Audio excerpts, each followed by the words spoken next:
Welcome viewers to this month's DVD, where Phil Parker and Andy York travel to the Midland Railway Centre at Butterley. Coming up, a guided tour of progress on the new build LMS Patriot project named Unknown Warrior, and see what makes the headquarters of the Historical Model Railway Society a certain worthwhile visit. But first, let's take a look at our layout of the month, Styleston Yard.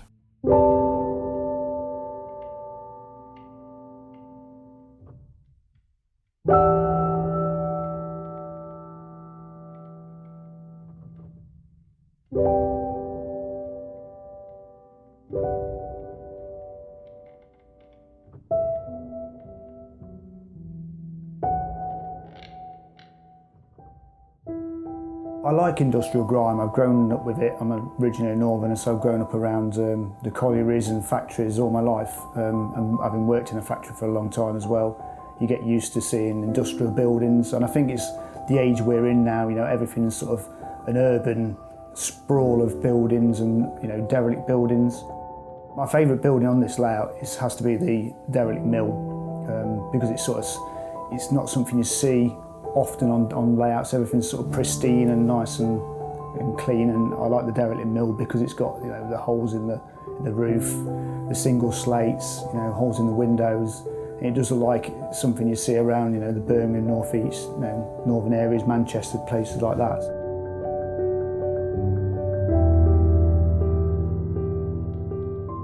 So the layout represents a mid-northern little small station with a small fuel point and quite a lot of industrial look, with quite a lot of embankments and sort of an intercity urban area, mainly fictitious, based on a lot of things I've seen over the years.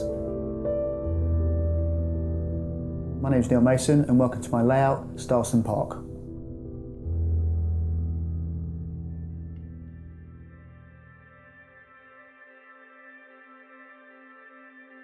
This layout, Styleston probably took us around 4 months altogether. It's a joint venture between myself and James Stiles, who basically did all the scratch buildings for us. He's part of our business, you sort of commission him to build buildings for us as well. We can operate from front or back. The control panel with the LEDs on for changing the points has a blanking plate, so we can take the control panel off and reverse it so it can be operated from the rear very easily. And we put the blanking plate on the front so we can do shows from the front or the back. The DCC system is just a standard gauge master prodigy system, an express starter set. We basically use the Cobalt Alpha system, which is an analog DCC concept system using 4 Cobalt Alphas wired through with the polarity switches through the actual motors that run them, which run into a small control panel with illuminated LED system, which is a push-button system. This system is fantastic because it means we don't have to solder anything. So for all our customers and the end users, they don't have to solder anything. We can diagnose it very quickly, and it's very simple to maintain and replace parts if needed.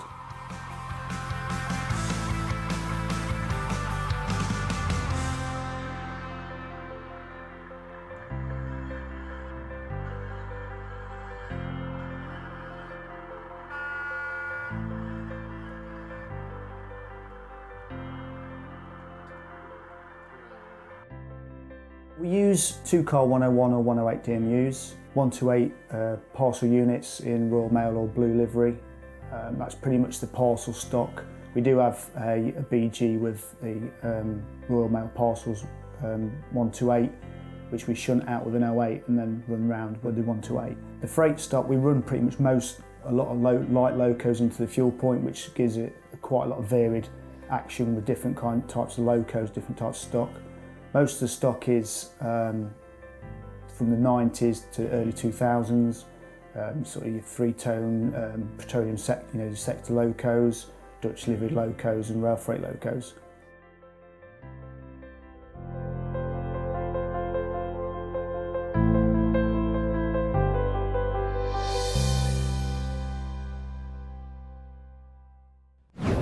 It's not good, this weather, is it? No.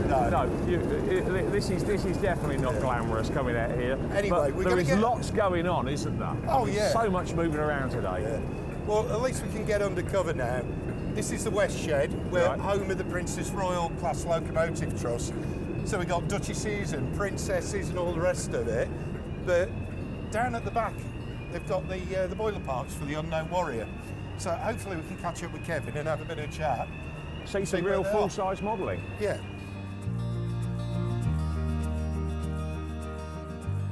Come to meet up with Kevin West, who's the Chief Mechanical Engineer Yep. of the LMS Patriot project. Correct. When did this all start? I mean, it's about 10 years ago, Yeah, I wasn't think it? it's 2007 the idea of the project came up. There was a discussion between our chairman, David Bradshaw, and Tony Streeter, I think it was at the time, the editor of Steam Railway magazine, talking about the lost locos, and the Patriots one came up, and it was all, why don't you build one? And it's basically built from there.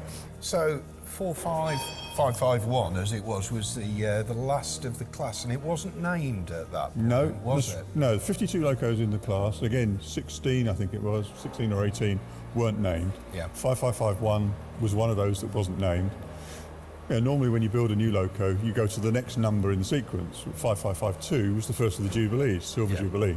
So we couldn't take that option, so we've gone for the last of the class. Yeah. The idea was to give it a name. Again, a competition was held in Steam Railway, and the name that came out was the Unknown Warrior. Yeah. Very apt for the class. I think it's a fantastic name to have actually chosen, because within the class, which were named after regiments, resorts that the LMS ran to, Yep. railway managers and so on, there were also 2 locos that were named after Victoria Cross recipients from the First World War. Correct. So was it Ernest Sykes, Ernest Wilfred Sykes, Wood, wasn't yep. it? So the Unknown Warrior, I mean, the point was nobody knew who the Unknown Warrior was. Back in 1920, after the armistice, they wanted a national memorial, and as part of that, the cenotaph, which had been built in Whitehall, was to bring a body back from the Western Front of somebody who'd actually fallen at that time. And they were brought back over the Channel, and the Southern Railway transported the body back to London. And down on the Kent and East Sussex, they've got a fantastic van that carried the coffin as it was brought back to London as well. That's the Caval van, as it's known. Yeah. So it's basically a standard Southeastern Chatham four-wheel parcels van. Yeah. It was used to carry back the body of the Unknown Warrior, the body of Edith Cavell, Yeah. who was shot, and also Captain Fryatt. Yes. So Yeah. it was used for those 3 repatriations. Yeah. And so it's preserved on the Kent and East Sussex. Yeah. So that's the origin of the Unknown Warrior as a concept. But here we are, obviously, what will be the Unknown Warrior as a loco. Yep. We're in the corner of the shed here at the Princess Royal Class Locomotive Trust. But you've got obviously the first parts of or the first elements of the boiler here actually starting to come together now. Correct. And the work's been carried out by Heritage Boiler Steam Services now Yep. for you. Yep. So if you'd like to talk us through what we can actually see here at the Sure. moment. So right behind us, this is our copper firebox, Right. the inner firebox. This is the back end, front end, at the far end there, with the tube plate in place. So this is the first big element. Yeah. Quite an expensive lump of copper. Well, I was going to say, copper's not cheap, is No, it? no. And that is thick, isn't it? It's an inch thick. Inch thick. Yes. It's a pricey piece of metal, isn't it? Yeah, that? yeah. But that is, I mean, the boilers are expensive things. I mean, the heart and soul of the It's about the £500,000 locos. worth of kit. £500,000. Yeah. How much more do you actually need to get to the finishing point? In financial terms. Yeah. Finance-wise, we're not doing too bad. Yeah. We could do with about $250,000 to Right. finish it off.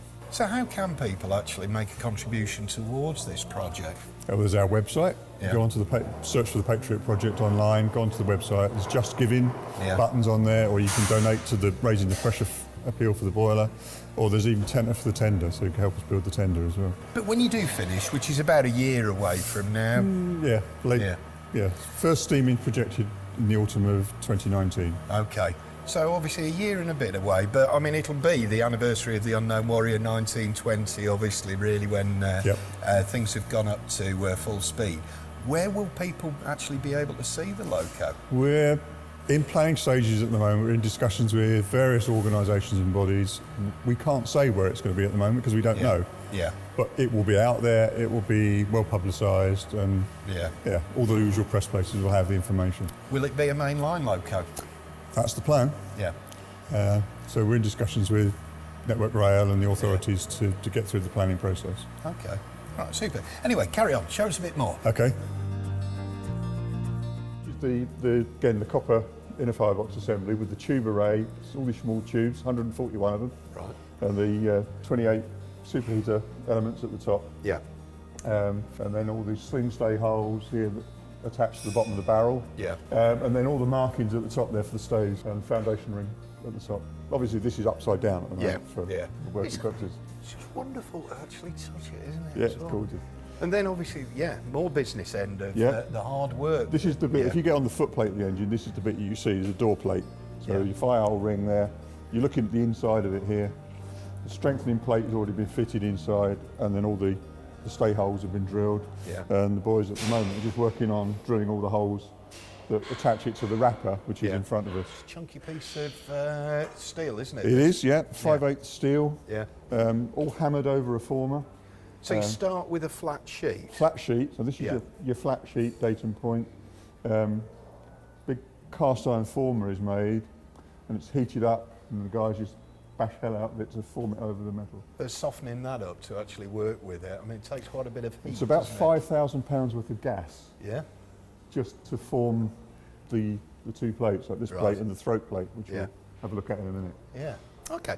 Yeah. Talk me through this with the throat plate over here. Right. So this is the outer wrapper of the Outer wrapper of the firebox. Firebox. Yeah. Yep. So door plate will go into this end. Yeah. The throat plate, which is on the floor here, goes in to the far end. And the barrel obviously then just sits out the front of this. Right. To the throat plate. Yeah. So this is, again, 3 sheets. Yeah. 5/8 steel. You see the weld line down the centre, down the sides. Now, boiler making has been described as being akin to taking wonderful virgin material, filling it with holes, and then filling them all back up again. Yeah. So we've got about 2,500 stays go in here. But it's the design, the engineering of it, if you plan where all of those stays have got to fit together. It's quite an art in its own, isn't it? But we have all the original drawings from crew. So the design hasn't changed from the 1920s. So what is different about this 21st century Patriot compared to a 1930s Patriot?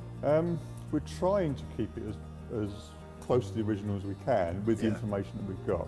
We don't have all the drawings, so there's a lot of back engineering, a lot of research into associated classes like the Scots and the Jubilees, but even though they don't throw out the whole story because they were all Stanier designs. The Scots were all rebuilt in the 40s, 50s. So there's a lot of areas that are a bit grey. So you're looking at the things like the crabs, the Fowler locos that are out there, and using those sort of. So you're following the design principles, obviously, of the time. And getting approval for using these parts. Yeah. Okay. Yeah, interesting. Then moving on. Right, the throat plate. This is the crux piece of the boiler, really. Everything hinges around this. Made of 4 pieces of steel. Right. Been welded together. Again, they started as flat sheets. Okay. And to show you on this piece, the reference place, that small area of flat there was the plane of the original sheet. Really? So everything else on that has been formed in one direction or another. Outwards, So that gets clamped on there, formed. Yeah. Then the shoulders come down. Yeah. And then all this lot is then formed up from it. Yeah. That section there is just a radius, so it's a rolled section that's welded in. And then the top piece, again, the only flat section is that corner. Everything else from that was formed. It's really quite sensuous curves to it, and I don't know. Calm down, Andy. No, I know, but there is something you really don't appreciate when we're looking at an end loco as to some of these The reasons designs? for that is that this is a pressure vessel. Yeah. You don't want sharp corners. Okay. Everything has to have a radius and a curve, so Yeah. the stresses Right. move through the material. And Yeah. it flexes. You don't want bends Yeah. and sharp corners. So obviously as time goes on and the boiler comes together and then it goes through its testing process, that's quite a nerve-wracking time, isn't it, for any loco owners? Yeah, but it's been done many times before. Yeah. We have full confidence of the people at Heritage Boiler Steam Services that are going Yeah. to provide us a boiler that passes all the relevant tests. We've got the insurance companies going through every phase and Yeah. approving every section, so it's not an issue. So that's likely to be during 2019 when all Yep. of that's going on anyway. So, and we've got some more plates over there as well, haven't we? Then? Yeah, these are the boiler strength, the firebox side strengthening plates. So Yeah. they sit inside the wrapper at the top section. And you see, that's the original crew drawing from 1920 era, signed End of the 20s. by Beams himself. Okay, right. So, Yeah. and that's the drawing for these components. Yeah. That's absolutely fantastic. I know you've got a lot of blood, sweat and tears along the way over the next 12 months or so with Yeah, this. definitely. But, yeah. But it is a chance for everybody interested in railways, whether you're a modeller or the real railway, to actually make a difference and chip a few quid into it. Definitely. Yeah. I'll describe this as 12-inch to the foot scratch building. Yeah. What a project, though. Yeah. Thank- Anyway, thank you very much indeed for your time, Kevin, Cheers, then. showing us around. That's really, fine. really appreciate that.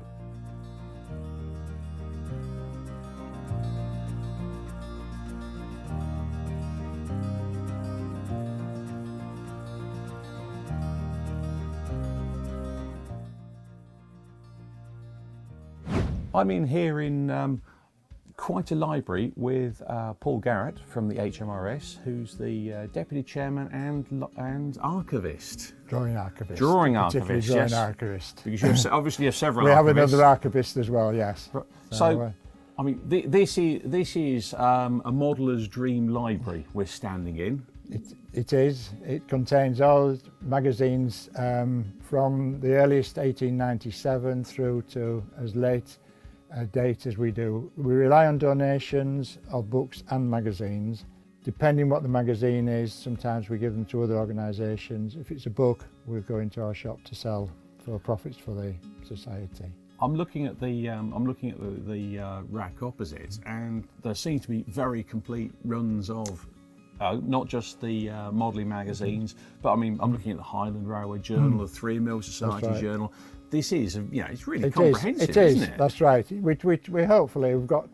I'd like to say we've got everything, but you never do. But we cover anything to do with railways, British and Irish railways in particular. Then we should have it in here. And this facility, is this available to HMRS members? It's available to members and also to the general public if they contact us, and then we can do research it from the book or. Okay, if so we're they allowed can contact you via the yeah, website. That's right. Use the website as a contact. We've moved rooms, come around the corner, literally about 30 feet, and it's a very different beast we're in now. What's this room? This room is what we call the archive, the general archive, full of all things to do with social history, timetables, anything that doesn't fit in a library or a photograph really, or a drawing comes into here. Originally when the building was, we were just using shelves, but as you can see now, again, because of space, we've got the rotary shelving in now that works well. Well, I mean, just simply starting over on my right, I don't feel I've got a bright enough coloured jacket on to touch any of these, because we've got Bradshaw's guide running back to 1842, yeah. 1842-ish, and shelves of this, just simply the timetable of the railway, and then we move over into the rotary shelves, which move backwards and forwards to free up space. And almost the first thing that you've pulled off the shelf is the LNER Compensation Act book from January the 1st, 1926. And this details all the payments made to workmen's compensation in beautifully handwritten. Yes, for beautiful script, which we're struggling to read a little bit. Yes. But yeah, this is the sort of thing that would have been written by a clerk sitting on a tall desk in a wooden office. Completely. And I mean, you look at it; it's immaculate. This isn't just, it's not just the information, it's the book itself is an item of history, isn't it? It is. And there's a lot of information like that. But this is what we would call going back to the original information rather than relying on the articles or stuff in books or stuff in magazines. You're coming back to the horse's mouth. That's right. And we've got quite a bit of stuff on the Caprotti locomotive as well in here, and that people have used. And the other thing, I say, as well as the publications, we've also got a photo library. That's right. That part of our photo collection is in here, and there's thousands of photographs that we've got in here and in another small room. Still a lot to be catalogued and identified.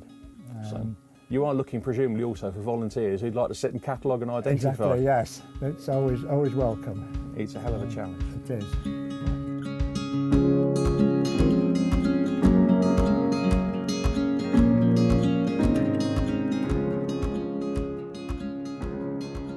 We've moved up to the attic, and like most people's attics, there's an awful lot of stuff up here. There is. It's very neatly organised. What is it? Well, quantity-wise, we estimate we've probably got between 250 and 300,000 drawings in here in various formats. And again, the drawings themselves as objects now, and I've got a lot of history with them. And you've got something in your hand. That's right. You had to identify for me because I didn't know what it was.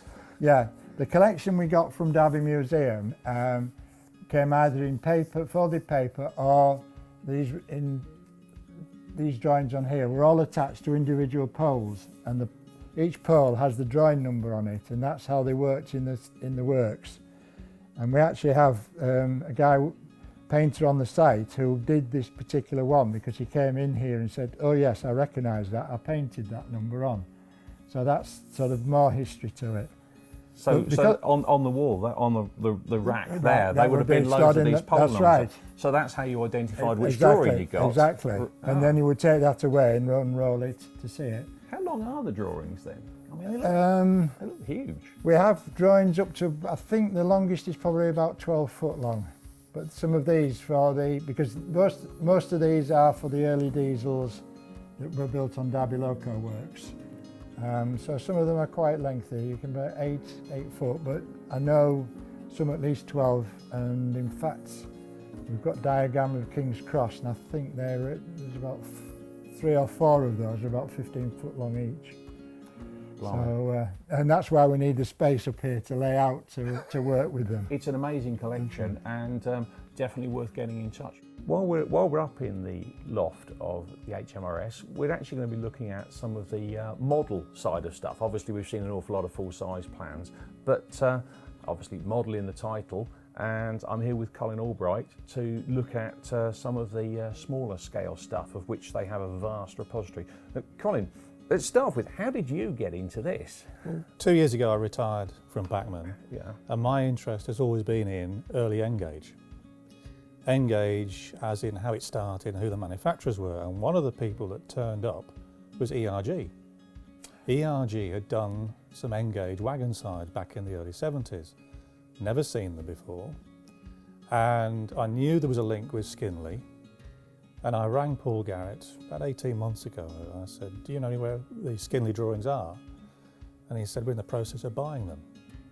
Right. And I said, "Oh, is anyone going to sort out the archive?" He said, "We've got no one to help. Would you come and do it?" So I said yes. And the Skinley drawings, I mean, for a lot of our readers won't remember the Skinley drawings. They date back to... Well, it goes way back. 1930 is when they started, or John Skinley started producing them. He had a working relationship with the 4 railway companies. And was able to borrow drawings, copy and produce drawings that were suitable for modelling. And I mean, they would have been modern image drawings, as we would term it then, in that they were of the current rolling stock. They would be not easy to work from, the detailed drawings, but that's what he did, and continued to do it until around about '66, when he was prevented from doing any more work. BR changed the policy of sharing drawings. So the last ones that came out from John Skinley are, for example, the Goliath crane for the containers. Oh, right. And the flats, the container flats for Freightliner. Now, going right back to the early dawn of model railway history, really, as far as we're looking at, we're coming across a load of well-known names, Beale, Ahern, and that sort of thing. And I believe there's some sort of connection between them. There is. In trying to put a timeline together and understand what the HMRS had acquired, I started to look back, and I knew there was a link between ERG and Skinley. And with a bit of research, we found that there's quite a bit more attached to John Skinley than we first realised. And it's the modelcraft link, because in the archive that they've acquired, there are the modelcraft drawings for lorries, cars, boats, and and also a booklet by the Reverend Beale. Just to backtrack slightly, Modelcraft, of course, are a very prolific producer of plans, because you right. bought plans in those days. That's right, than you did, and did your own thing with basically, if you had wood, cardboard, glue and stuff at home, you built your own models. It was that basic. Yes. And so we're now looking back, we're talking about some of the very early materials, and you've actually almost found the introduction of a brick paper, which is probably one of the first proper modelling materials. It looks as though the Reverend Beale was the first one to actually say, look, can we have some printed papers, please, to put on my models? And he went ahead and had some produced for himself, working with Modelcraft, it would appear. And then Modelcraft took the idea, improved on his designs, and expanded it into over 40 different printed sheets. And we've got some examples in the folder here. Yeah, we've been slowly putting together an archive showing all the different types. We're still missing quite a few. This was quite revolutionary at the time. Yeah, and I mean, they're nicely printed. They are. The quality of the printing is very good. You would, I mean, here we've got pan tiles and that sort of thing. So That's right. It's getting quite complex. And we're up to number 17 here.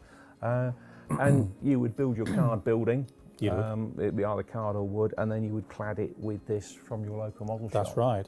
And the interesting thing is the way they're printed reflects what they saw at the time. So these, if you like, document what was seen at the time and are slightly different to what we see and use now.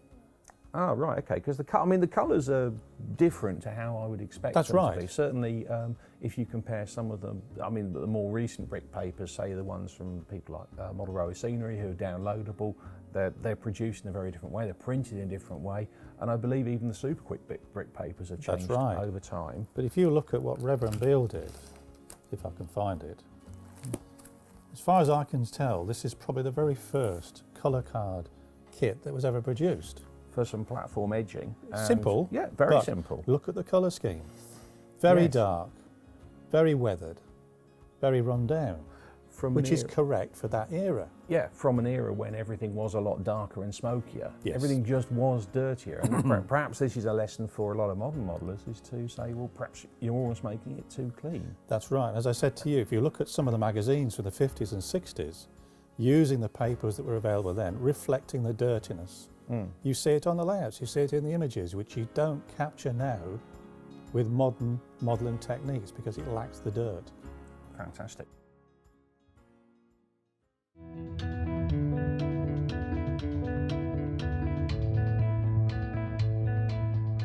Next month from Doncaster Racecourse, we see what it takes to organise our own exhibitions, exhibitor layout, and we catch up with some of the trade.